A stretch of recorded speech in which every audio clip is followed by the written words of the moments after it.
Hello, hello, hello, everybody. Welcome to A Happier You Leads to a Healthier You and a happier and healthier recovery and healing channel on YouTube. I'm your host, Goddess Asha Mariama. Thank you guys for joining me for this episode. If you guys like the commentary, you want to hear more, please go to speaker.com/A Happier You Leads to a Healthier You or my YouTube channel, A Happier Healing and Recovery channel. I appreciate you guys for joining me. Normally, I would have a whole intro, but because I don't feel well today, I'm just not going to do that today. I just want y'all to hear the actual video that I am getting ready to play for you guys.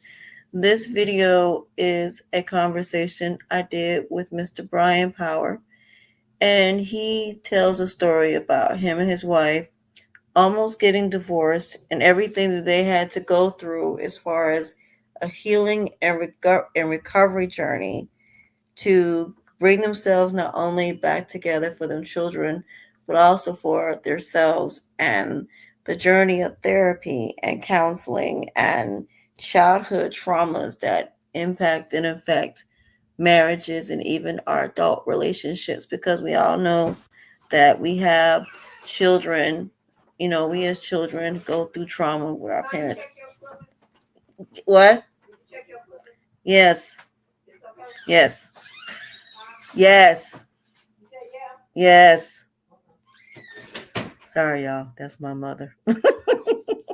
I love her.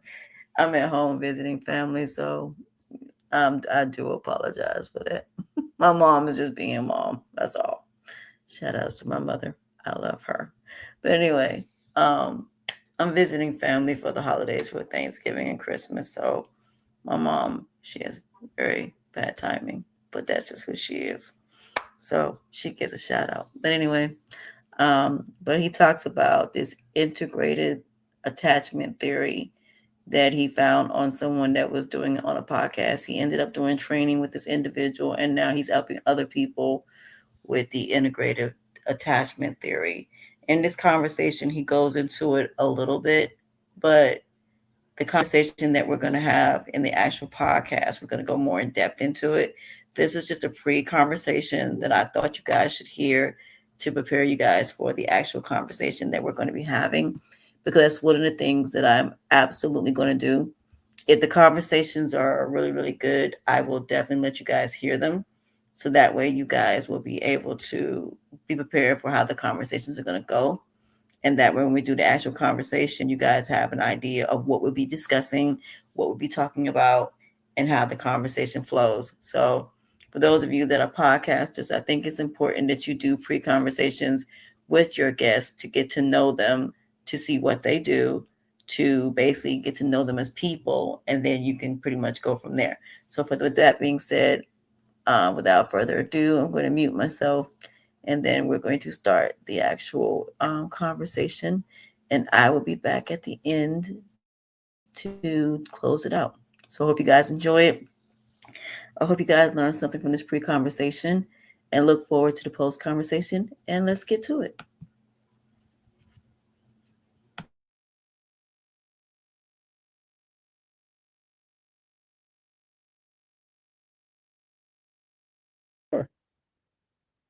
Okay. Tell me about you. tell you about me. Okay. Yes. I was actually born and raised by a single mom, right? And my mom was 21 years old in 1969 with two boys, and my parents divorced pretty much, as soon as I was born. My father battled addiction, and so we moved around a lot. There was a lot of chaos, a lot of craziness. The first 10 years of my life were quite, as you can imagine, quite crazy.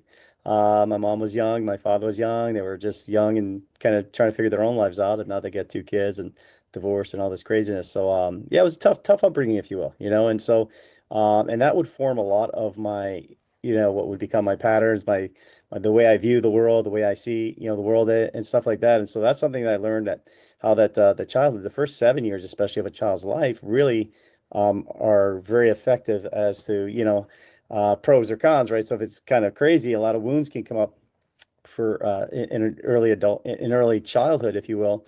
And those wounds really can play out into adulthood, especially if we don't figure out what they are and then learn how to actually fix them and heal them and move past that. So now we're acting in ways in the subconscious realm, in ways that are really not healthy for us, because the brain has, a way of viewing the world, a way of trying to get its needs met, and it's trying to do it in a very unhealthy way.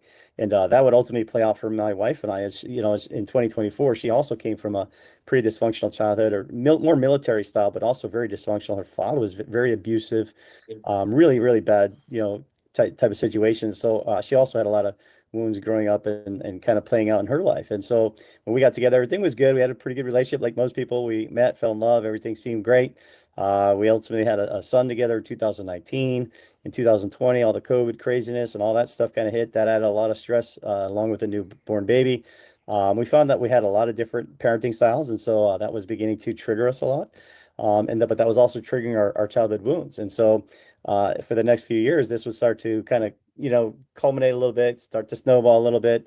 And our inability to kind of work through the problems, we didn't have the tools necessary to fix it and try to figure it out. And so in 2024, she would ultimately challenge me early on in 2024 to see a therapist. And I agreed. And I said, fair enough. You know what? I'll see a therapist if it's, if it's going to help out. I'm willing to learn and see what we can do. But I also challenged her to see a therapist because in my mind, she was the one with all the problems. And in her mind, of course, I was the one with all the problems. And so the first thing I learned about this stuff is we have to take ownership of our own stuff and start to look at ourselves and be willing to say, okay, wait a second.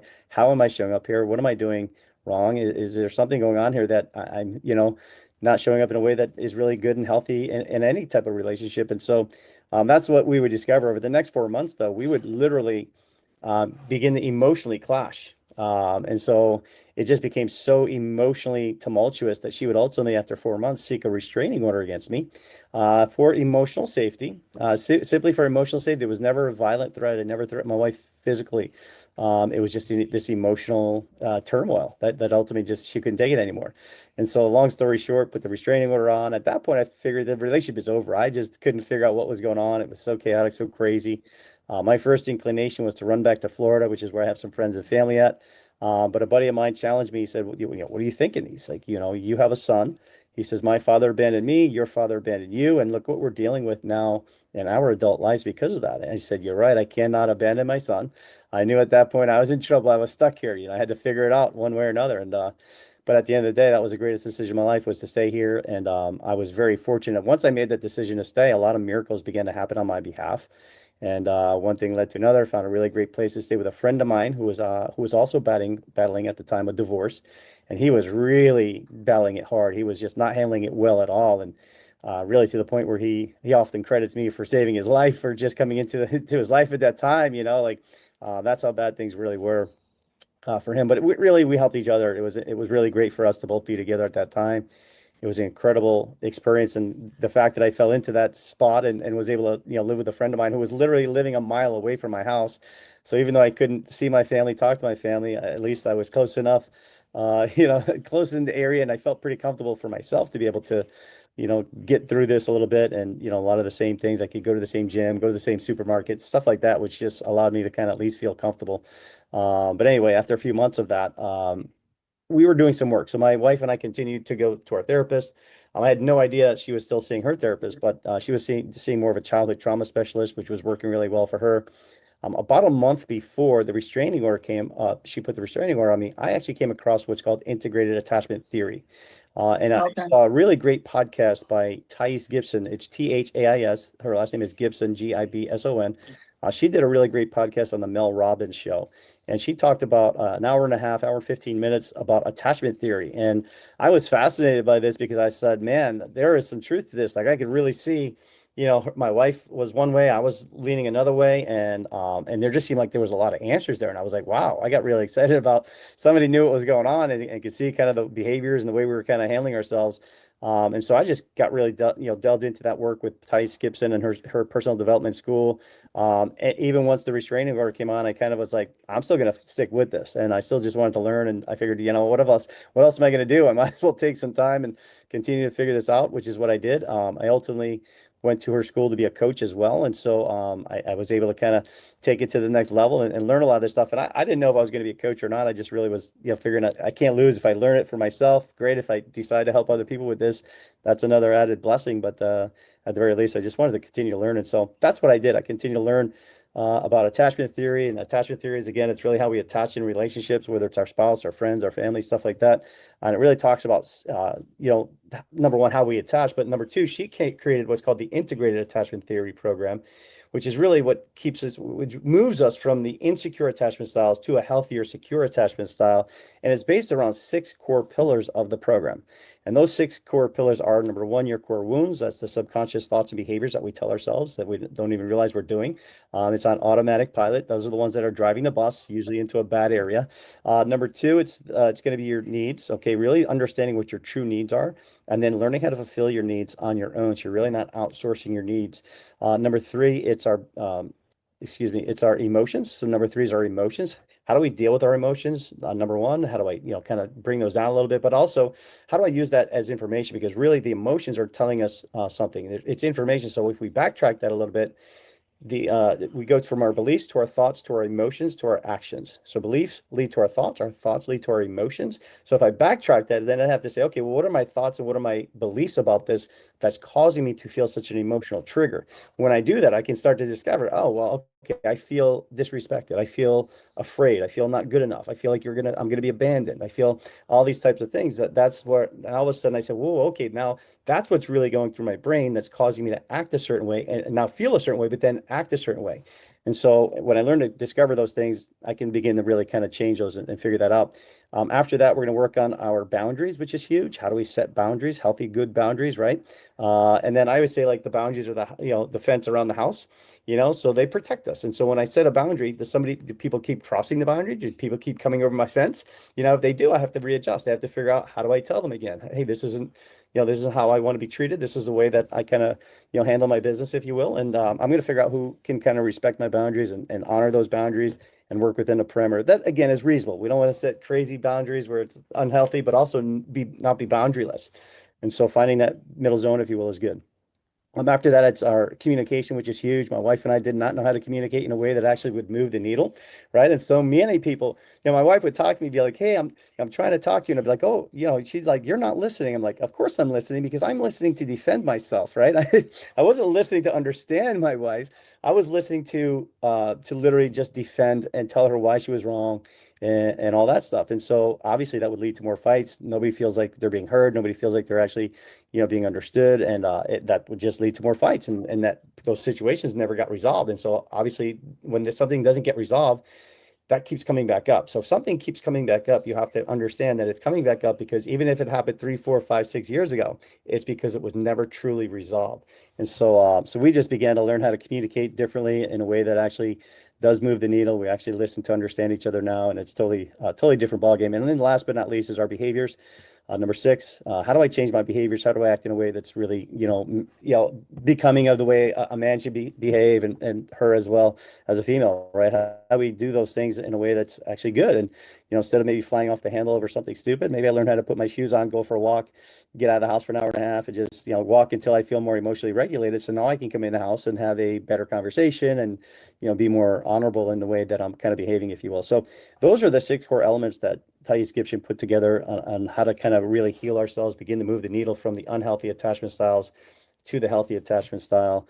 And that work really kind of changed my life. I really feel like it's been a game changer. I feel like now I have tools that I never had before in a relationship, and I think so many of us grow up without the tools. And I always say there's nothing worse in life than losing the person you love simply because you don't have the tools necessary to keep them. Right? It's not that we don't love each other. A lot of times we love each other, but then there's these little wounds, these little problems. We can't figure it out. We don't know how to do it. And then over time, it's like a death by 1,000 paper cuts. So over the next 2, 3, 5, 10 years, now all of a sudden we're angry. We hate each other. It just seems like we can't make this work. And eventually, the relationship breaks down and we're headed towards divorce or breakups and all this other stuff. And it's like, well, how does that happen? It happens because we just don't have tools. And that's the problem, is we don't have the tools necessary to kind of handle good and make, really good relationships. And, if you're like me and we're, kind of raised by young kids who didn't know how to do it themselves, right? I mean, it's pretty obvious, but sometimes even you can come from, excuse me, you can come from pretty healthy parents as well, but we can still have trauma. We can still have some wounds there that are still keeping us from being able to handle ourselves and do relationships the way they should be. There's so many other factors that can kind of play in, right? Society and TV and all these crazy things that kind of we're bombarded with. And so the brain has to filter through all this stuff. And a lot of times we just have a hard time figuring it out until unfortunately we maybe go through a handful of terrible relationships or breakups and eventually maybe like myself, my wife and I kind of hit the wall and all of a sudden, thank God, we kind of had traumatic experience that actually brought the awareness about. And then through the awareness, we were able to kind of do that work and put our heads down and do some work to actually, make a difference. And, all I can hope for now is that I don't pass these wounds on to my kids.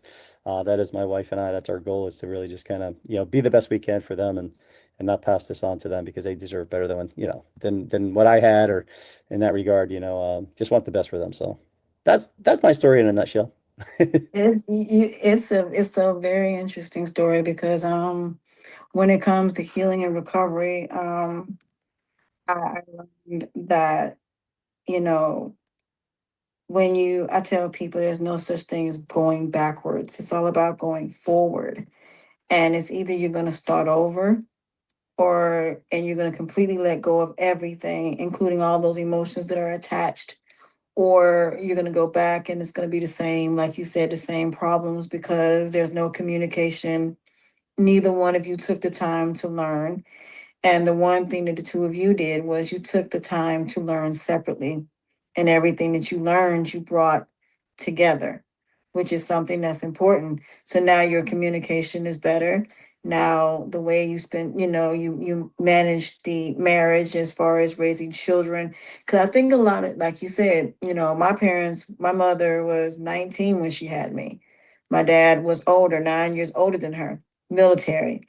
And like I like your wife, I've been through the verbal of, you know, you got to make the best grades, and your dad wanting a boy instead of a girl and things like that. And my dad wasn't exactly the most affectionate person in the world, and you know not the easiest person to talk to because it wasn't about being, it was more so about him being right, then more so about him being understanding, and then going from that to looking for love, the love that I didn't get from my parents, looking for that in the relationships that I had.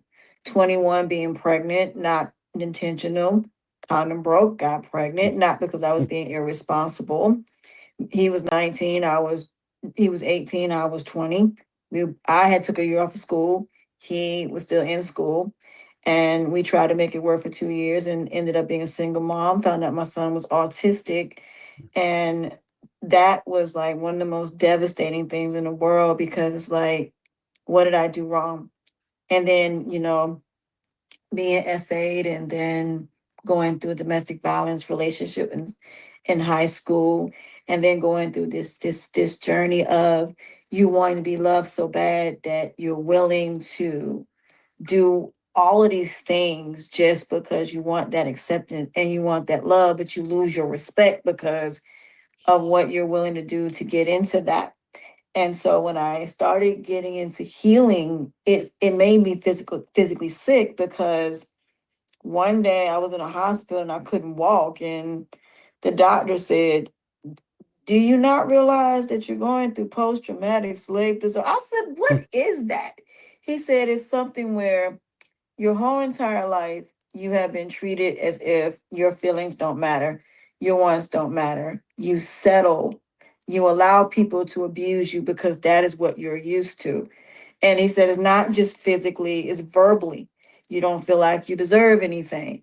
Sure. You're putting all of this weight on your shoulders, and you're always making sure everybody else is good. You're making sure everybody else is taken care of, but you're not taking care of you. And he said that could be what's causing everything else because you're not taking care of you. And some people don't understand that that can happen. And I tell people that I said, when you, the person, especially the sibling, the one that's the responsible one, and then you have the one that can't do no wrong, the one that gets everything they want, the one that got pays their way through school and you got to pay your own way through school. You're the one that when your parents end up going through something, you're the one they're coming asking you for money and not your sibling. And I tell people that matters because you do bring that into your relationship because you're Of looking course. for something, and all you want is just to be loved. All you want is to know what that feels like. And then when you're watching other girls that can have, or guys that can have all of these things and they don't appreciate it, and you're like, well, why didn't this person choose me? And then people are looking at your flaws and your imperfections. They're not looking at you as a person. And so, society's standard of beauty plays a part, society standards of how much money you have. And then, when, like you said, when parents have kids at a young age, they don't have the tools to be able to raise a child. They have no idea.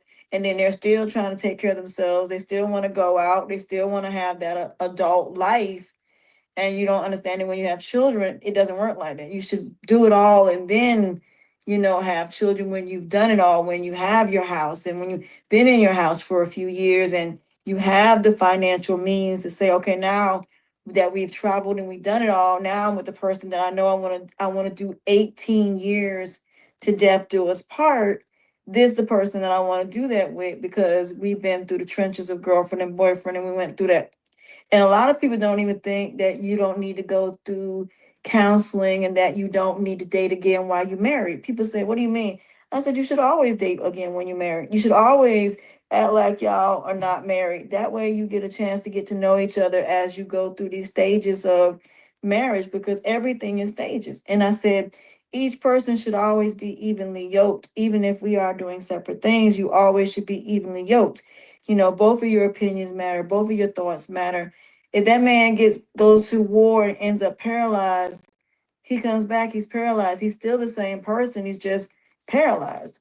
And how do you handle that? So I just think it's, important that we understand empathy and understanding, and that love is not something that is evil, is kind, is compassion, is understanding. And we walk away from people because for multiple different reasons, and then turn around and regret it later. And then some people are playing manipulation with people's lives. This isn't the person you actually wanted, but this is the person you settled for because you don't want to be alone. So while you're out here, this person is at home doing right by you, you're out here doing God knows what. Yeah, it's all that stuff. You're right. There's so much going on there for sure. But yeah, I think it all comes back to that again. It's a lot of it's our childhood wounds and the way we grew up and the way we were kind of perceived things, and we learned how to, survive as children. And so the way we learn how to survive, in your case, it sounds like you did a lot of people pleasing with your parents, try to you parentified your parents really, and so like that becomes a problem because now you're trying to please them, you're trying to do everything you can to keep them happy, serve them, and now you take this, into every other relationship into your life, and now you become more of a people pleaser, become maybe even codependent, where, and now you're searching for love because of the things that you're doing for people, trying to maybe even doing all that to keep things quiet, to keep things cool so that you feel safe. You don't want mom to be mad, you don't want dad to be mad. So you're trying to do everything you can to keep the calm in the house and all this stuff. And this is the behaviors that we learn, right? And so if we continue to carry that into our adult lives, though, it doesn't work in our adult lives. It worked as children because we had to survive. But that's the problem. We get stuck in that mentality subconsciously. We don't do it consciously. A lot of times, consciously, we can think one thing, but subconsciously, we're behaving in ways that are not what we think we're doing consciously. And so we're acting out in ways that we don't even realize. And that's the thing I figured out and learned a lot, that the subconscious is really what's playing out here. And until we can tap into those wounds and really discover what's going on internally, with the wounds that I'm having, that's really where the healing comes, because we can talk about it here, we can understand it cerebrally, we can get all that stuff here, but until I learn how to heal it internally, it's never really going to change much. And so that's really, I think, the work that I love that Thais Gibson put together. Again, working on those core wounds is a really huge factor. And beginning to heal that fear of abandonment, beginning to feel that feeling of being unloved or unwanted or not good enough or all these other things. These are the subconscious wounds that are messing with us. And until again we fix those, I think we're just spinning the wheel. And even if we jump into another relationship, and again, if we haven't fixed those wounds, we're just moving into another relationship that typically we're going to bring that same stuff with us, and it's just going to play out over time. It may take a little longer to play out, or it may get a little bit better, but ultimately it's still going to play out. And so maybe now instead of breaking up in 2 years, I break up in 10 years. But I still look back and now I feel like I wasted 10 years. It's like, oh, it's not the way you want to go, right? So you want to heal all these things. Optimally, yes, two people would heal this, do all the work before they get into a relationship. Unfortunately, that's not the case 99% of the time. A lot of us, we're in a relationship and then we kind of start to see things that are going wrong and the problems and all that stuff starts to play out. And then if we can, I always challenge everybody now is to say like, okay, if you're seeing some of the red flags, address them now. Don't wait till they get to a critical stage. You don't want to wait till they're really, really bad. If you're seeing some fights, you're having some issues, you really don't know how to communicate, you feel like this is a struggle, then do some work now before it gets too bad. And all of a sudden you're losing a person that you really do care about because you just haven't been able to do the work and haven't figured this out. And now they're walking out the door and there's nothing worse than that. It's just such an awful feeling. So, but yeah, it's unfortunate. I'm sorry you went through a lot of what you went through there. It's pretty tough, tough way to grow up. And it sounds like, again, a lot of those wounds played out in your adult life as well. But it sounds like you're on a healing journey, which is great. So keep up the great work. Yeah, that's the thing about it. And that's what led me to healing when I was in the hospital. And I remember they said I had to have a gallbladder surgery because I kept throwing up for 6 months and didn't know why. Mm, And going through medical issues of not knowing what's going on made me really start searching. And that's when I started working, like you said, within. I would go to a therapist and it would just be like, I was like, you're not really helping me. And then, like with my son, when I would take him for speech therapy, I was like, no, I want him to learn how to communicate. I want him to learn how to have a regular conversation. But it wasn't like that. And I said, it's like we're missing that balance of going to a therapist and then actually doing actions. And that's what I love about coaching. Coaching kind of bridges the gap between both, meaning that, yes, I am listening to you. But like I tell people, I had to hold myself accountable because of what I allowed people to do. And I think that was the hardest thing that people don't understand. It's not just about what people do to you, it's also what you allow people to do to you because of the fact of you wanting something. And I tell people, I no longer, when I heard The Devil's Advocate, Al Pacino said something and it made me cry. And he said, I am down. He said, look, but don't touch, but don't taste. He said, while God is up here, I'm down on the ground giving man their desires and their wants. It stopped me right there. And I said, wait a minute. Let me stop right here for a minute. And I said, what does that mean?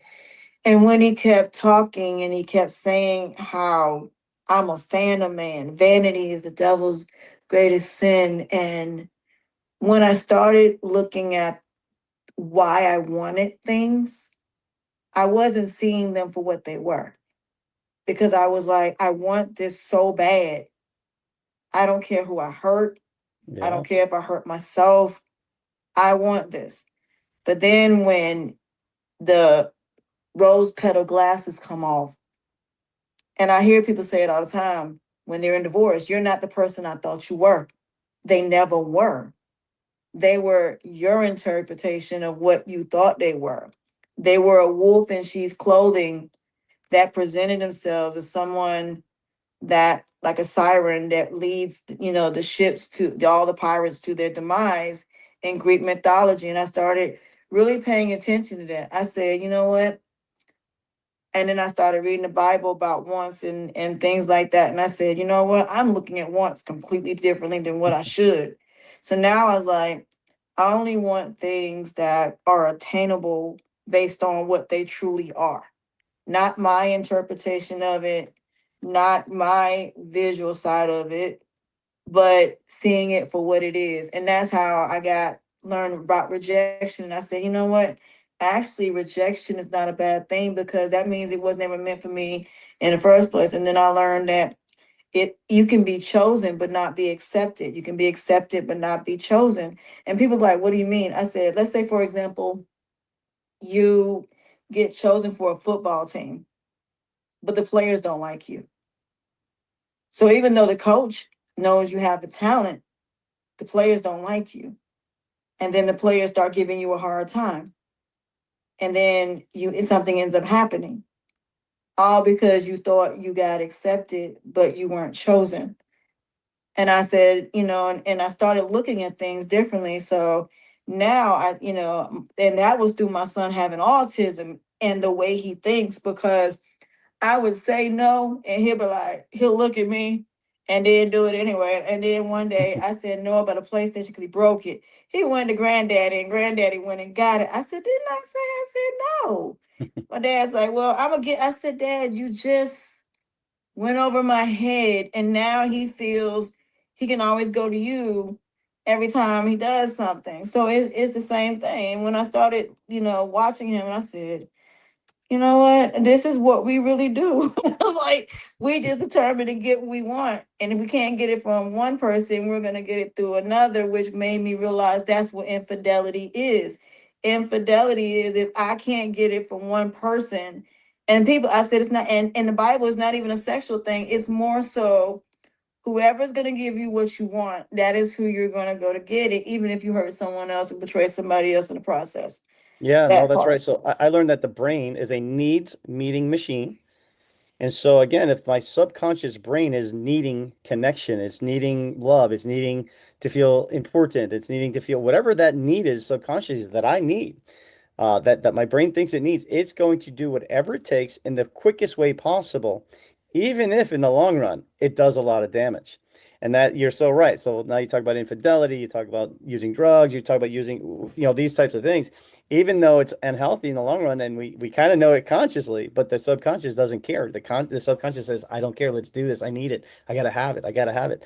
And so that's something that again we have to break. So yeah, kudos to you. You figured that out. It's That something I the figured out as addiction. well. I learned it last year. I mean, honestly, I was in the throes of it, and I actually had a friend of mine, my ex-girlfriend, who I was on the phone with at the time when everything was really falling apart, and she literally said to me, she says, Bryan, you sound like an addict right now. And it stopped me in my tracks because I was like, wow, like I felt like an addict. And I said that. I was like, I feel like one. I feel like I know consciously I don't want to do certain things, behave a certain way. But I was so desperate to keep the relationship together, my family together, because I was feeling unsafe. I was feeling abandoned. I was feeling all these hurt wounds and stuff like that, that I was just desperate to keep it all together no matter what. And it just kind of was like, wow, what an eye opener. And that's how I know that the conscious, the subconscious really overpowers the conscious. And so we cannot outwill or overpower the subconscious. And something I really learned that's really hardcore. That's why we got to heal the subconscious. We got to do a lot of the healing work so that we can, get that on automatic pilot, if you will. And we can create new neural pathways so that the brain begins to start to send good signals, healthier signals to our brain. And now we're operating on a healthier spot. And again, subconsciously, again, it's autopilot. So once I can do that and put the brain on autopilot in a good way, then all of a sudden things get better easily. It's like I don't even have to work at it. It just seems like it's flowing now. Well, why is it flowing? Because I have new neural pathways. I have new ways of thinking and being. And that's where the Bible talks about being born again, right? You have to be born again. You have to be new. This fresh new person that I'm now creating is becoming totally different than the old person that I once was. And now I can wake up, after years of really working at this, and I think you can make great strides early on. Don't, it doesn't take years to change, but I mean, as we continue to do this process over time, we just get stronger, better, and healthier. And now all of a sudden we're adults in a different way, and we're handling life in a different way than we ever did, whether it was a year, 2 years, 5 years, 10 years ago. Life is different, and we're a new creation, and it's a totally different world that we're living in. So, right?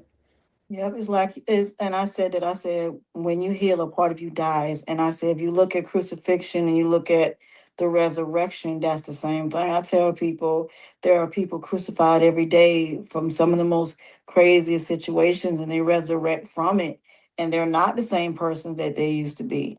I mean, and you're not supposed to, but in the society that we're in, that growth, that evolution, and that evolving is not something a lot of people want, because once, like, one of my exes introduced me to Bruce Lipton and Joe Dispenza, and that's why I know a lot about the conscious mind and the subconscious mind, and also about the chakras and about your third eye and expanding that. And I remember the first time I had opened my third eye, it was by accident.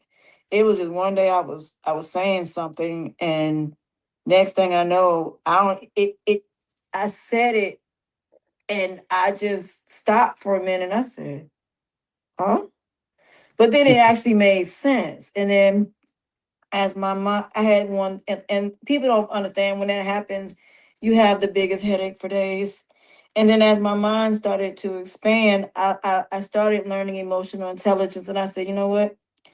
Let me start studying the emotions first. Let me understand emotions and how they feel. And then when I started having chronic pain, and when I had my two car accidents, not even 8 hours apart, then not Mm, being able to walk, going through this medical journey is kind of what led me here. mm, Because pain, I was for example, I have pain.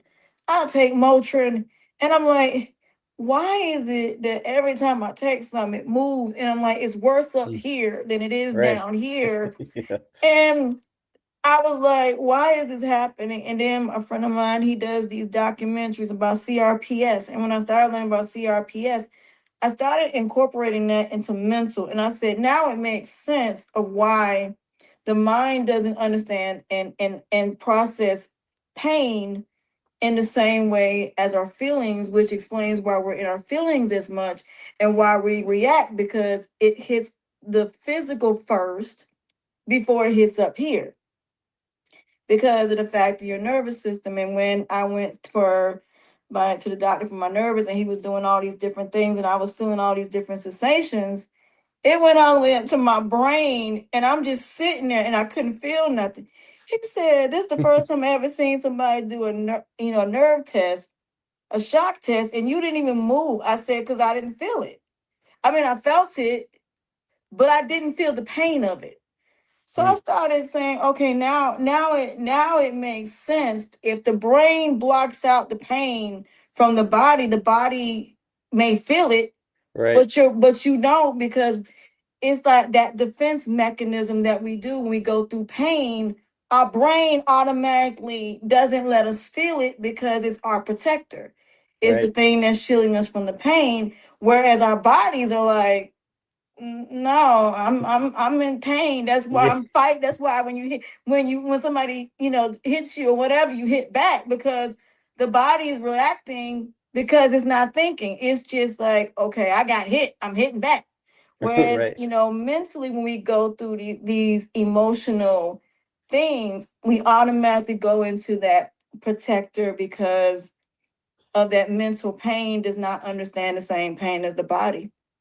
Yeah, a lot of times we don't want to feel that, and the brain learns try to shut it down, and so we're not processing it properly, and the body just holds on to all that stuff, all that stress, all that pain, all that stuff that we haven't dealt with. It's the body holds on to it, and over time, that's really a lot of times people get sick later on in life because of those years of abuse and emotional stuff that they haven't dealt with that eventually kind of erodes the body too. And ultimately, that's why a lot of people do end up sick sometimes because of because of the mental wounds that we have and the emotional stress. Stress is such a killer. We don't realize what stress is doing to us. And if we're living in stress subconsciously, not even realizing we're just being stressed constantly over the little things, again, fear of abandonment, fear of being unsafe, fear, all these little things that are playing in our brains, all these situations. Yeah, it can really weigh us down and over time just eat away our lives and put us in a bad spot. So that's why I wish this stuff was taught early on in life. I think it's such a valuable thing if as young people, if you can really learn this and figure it out sooner rather than later, you can really set yourself up for a much better experience through life than having to suffer through, adulthood with going through all these trials and tribulations. Maybe you can focus on just doing some other really good positive things, because you've already done some of the healing work. But that's the goal. The goal is to raise those kids and have them be that healthy, adjusted type of person coming into adulthood, right? That's, I think, the goal of, I think, any parent is we want our kids to be well adjusted, happy, go lucky, confident, all those things. And hopefully we can, but that's the challenge, I think, in life for sure. Yeah, that's why I said, I think this will be a good conversation to have, because we got to look at the way because I have somebody that we're going to be talking about mothers and the healing process about grief when it comes to not only the physical part of death, but also letting go of the older version of you. And we talk about the struggles of motherhood and, the fact of that. And I think that the way we put I told my mom I don't like labels. She said, "What do you mean?" I said, "When I was a kid, it was cool to have the labels, but I think I already know what the labels are. I don't think I have to put a label on something to know what it is." And when I relinquished those labels and I relinquished the emotional attachment, like when somebody says something negative now, I just look at them. I'm like, "Do you feel better now that you said it?" And people be like, "What? Why are you so calm about it?" I said, "That's their honesty." I said, "What would have happened if I wouldn't have heard what they said? I would have been trying to argue with them to the ground. I would have reacted in a negative way." And I said, with negative people, that's what they want you to do. They go after your feelings, they go after your emotions and use them against you as a weapon. That's how most people manipulate you. That's the one thing Mm-hmm. about manipulation. Manipulation loves emotions, which in turns Mm-hmm. causes our vanity, our sloth, our wrath, or the seven deadly sins, those temptations, because those temptations know how to make, like you said, the body feel good, make the body more relaxed, the body more calm. And I tell people that's why a lie can be a truth and a truth can be a lie, because of the fact of a lie is easier to hear, it's easier to, make you feel better about it. Whereas the truth is like, no, it's not pretty. It's not something you're going to want to hear. But Right. I think it's important that we also teach our children the importance of rejection not being a bad thing. That if somebody tells you no, it should be automatically, you know what? This ain't for me. This ain't where I need to be. I don't feel comfortable, then that's where I need to be. It's just like when kids are bullied, the first thing a parent want to do is send them right back to that environment. And I tell people environment plays a big part too. You go back to school to that same environment every day. That child is going through punishment every day because you don't want to pack your child. You don't want to take them to another school because it takes away from what you need to do. But that's not how it works when it comes to kids. They don't know how to be emotionally intelligent. They're not taught emotional intelligence. They're not taught how to withstand a bully and how to deal with those negative emotions, no matter what this child does. If this child doesn't say nothing, they're going to keep attacking them. If they do say something, they're going to attack them. If they fight back, they're going to get in trouble. There's just no way out with negativity except to completely get away from it.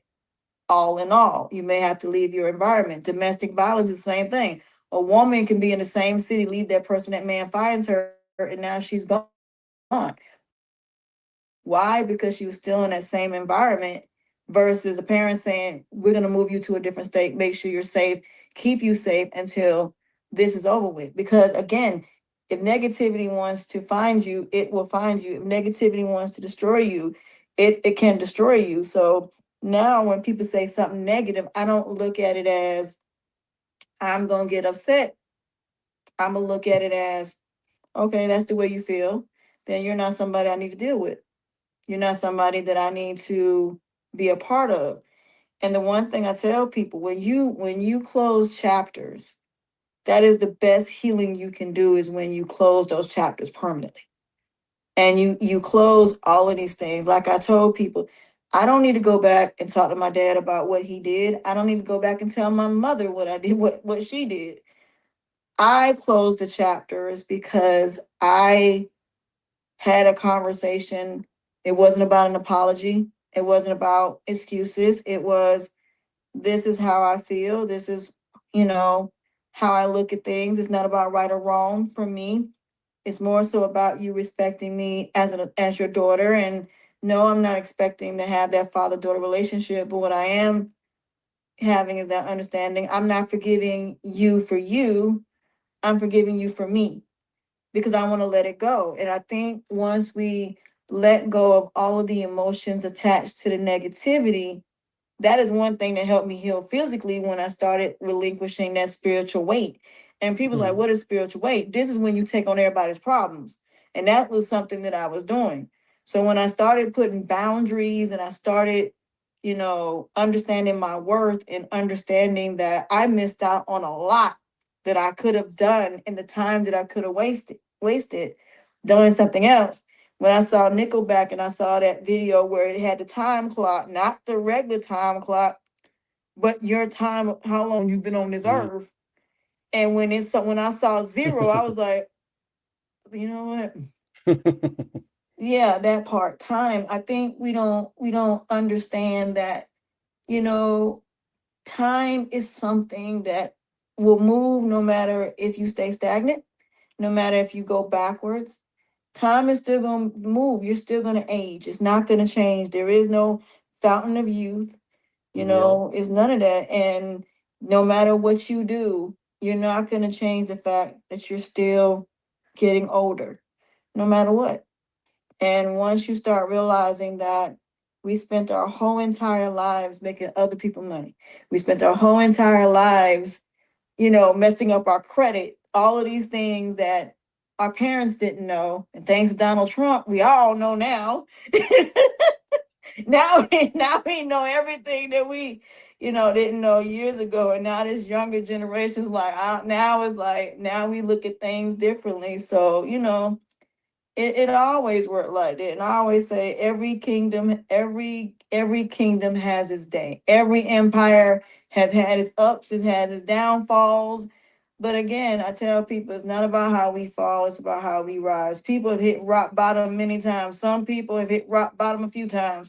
But now once they hit it that first time where it hit the most, some people when they hit it, it may not be intentional, it may not be their fault, but they know how to get out. Some people go down the rabbit hole and they go down there to Wonderland and they meet the Mad Hatter and they end up meeting the Queen of Hearts. Everybody thought the Queen of Hearts was the villain. I said no, Alice was the villain, and they said why? Alice followed a rabbit down a rabbit hole that she shouldn't have followed in the first place. Didn't know why she was following the rabbit. Followed the rabbit because she wanted to get the watch. How do we know that the rabbit doesn't intentionally drop the watch and have multiple kids going down there? How do we know that she, so the whole point when she got to the queen was like, you ain't supposed to be here. You got consequences and repercussions. And, I tell people, you can't run from that. Consequences and repercussions and karma is going to hit no matter what you do. And that's why I said now that's the first thing I think of. I think about that part, about what would happen if I do this now. What would happen if I do this?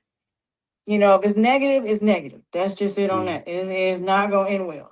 Negative people, okay, you're negative and I'm not, So seeing things for what they are. So now I look at all these stories so differently now. I'm looking at all these childhood stories now. All the lessons were always there. It's just we as parents never looked at Little Red Riding Hood, Goldilocks, and the Three Bears, not understanding every last one of these stories are how you teach your children decision making and critical thinking and common sense and common judgment. So now when I used to tell these stories in daycare, when I used to do daycare, I tell the stories now and add to the story. So these kids are like, I said, what do you think that Alice should have did? What do you think the Little Red Riding Hood should have did? When I tell the story now, and they say, well, she shouldn't have went down. She shouldn't have broke into the house. Well, good. There you go. That's it. It's great. I love it. I love it. Very good.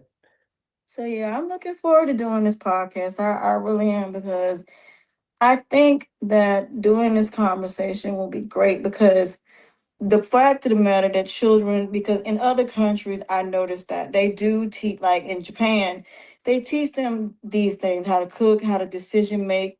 And I really think we need to change our education system. And also we need to learn how to be in relationships and how to these life skills, because we don't have them. Oh yeah, of course. Yeah, that's the school system hasn't it's really not set up to make us successful, right? They don't really want to teach us those things, all right? Exactly how to think. Not they teach us more what to think, not how to think, and that's the problem with the school systems today. And so if you are that person who can repeat pretty confidently, then you get your A and you're regarded as the smart one. But those people who kind of tend to think for themselves a little bit more often struggle in school. They sometimes are the bad kid in school or whatever, but sometimes it's that kid that actually he's the one that's independent, thinking for himself a little bit more maybe, and not really able to just be that, repeater like the A students are. So I always say intelligence is more than just, A's and B's and C's and stuff like that. It's really, can you think for yourself? Can you really solve problems? Can you really work through situations in a different way? That to me is a real sign of intelligence. But yeah, I wish the school systems would change for sure. I'd be number one to vote for that.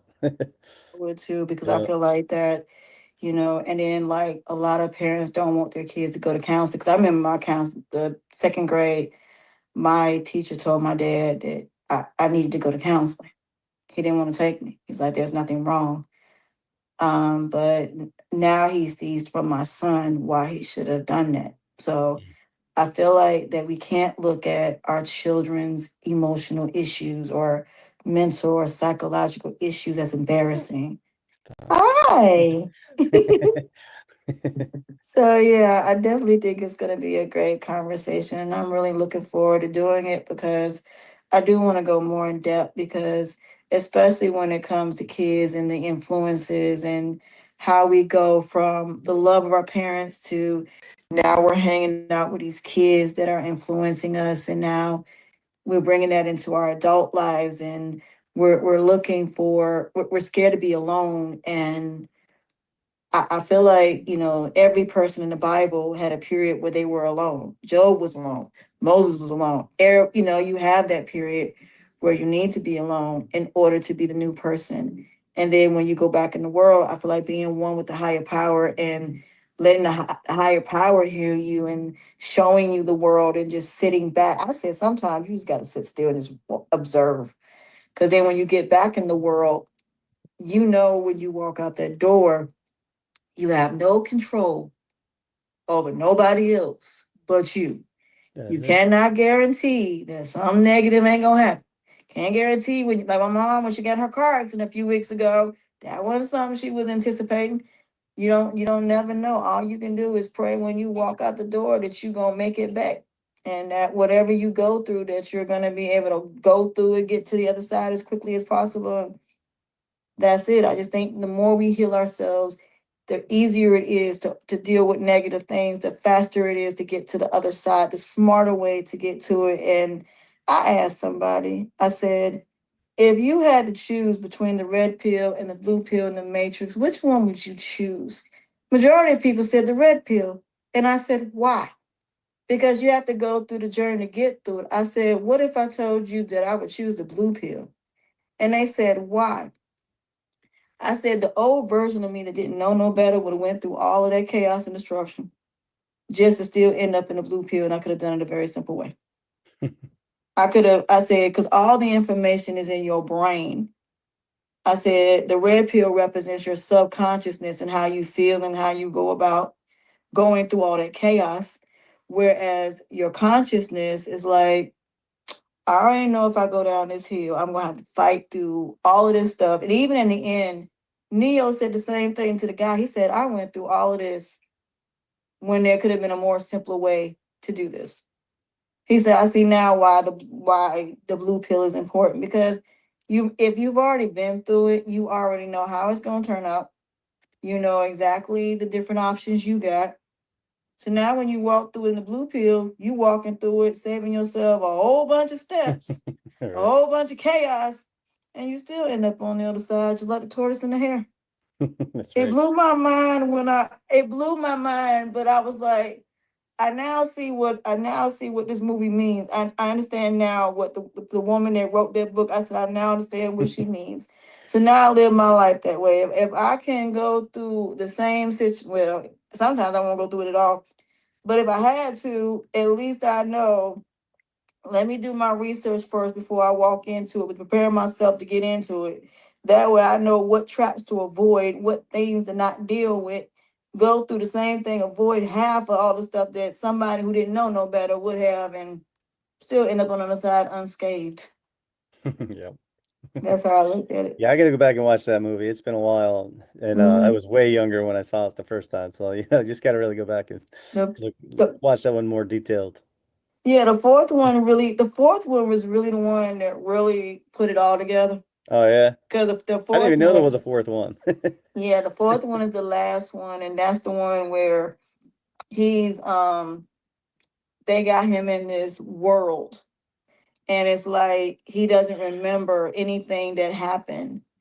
And then Morpheus comes back, but it's not Morris Chestnut, but another guy comes back as Morpheus, and they say they need help, their help, finding Trinity. And he's like, I don't want to go through all of that again. I don't want to go through all of the chaos that I went through. But again, he went down it because he's to save her. Went down it, and then in the end, he sat down. He told the machine, he said, "I went through all of this when there was an easier way to deal with all of this." He Yeah, said, right. he said, now I see why, we're in that world. But like, I mean, that's what our dreams and fantasies and entertainment, they are distractions for, those things. But in the end, like I said, I learned everything I watch, entertainment or not, there's something I'll take from it. Everything. Oh yeah. Well, we're learning lessons in there, whether you're conscious of them or not. Sometimes you're being Mhm. told something here, you know? Yeah. So Yeah. I'm really looking forward to it. Yeah, If cool. you're interested in doing it, I would love to Yeah. do it with you. So Yeah. all I need is whatever day and time works for you, your bio, whatever, you wanna, based on this conversation where you want to go with it, then we can go from there. Yeah, sounds good. Yeah, I can email that over or something. Yeah, so is 4:30 more of a good time for you then? Is that about Yeah, right? Yeah. except on the weekend. And the weekend.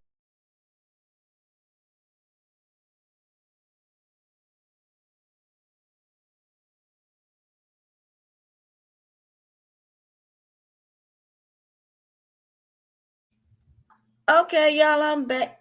Well, that is the interview that I wanted, the pre-conversation I wanted y'all to hear.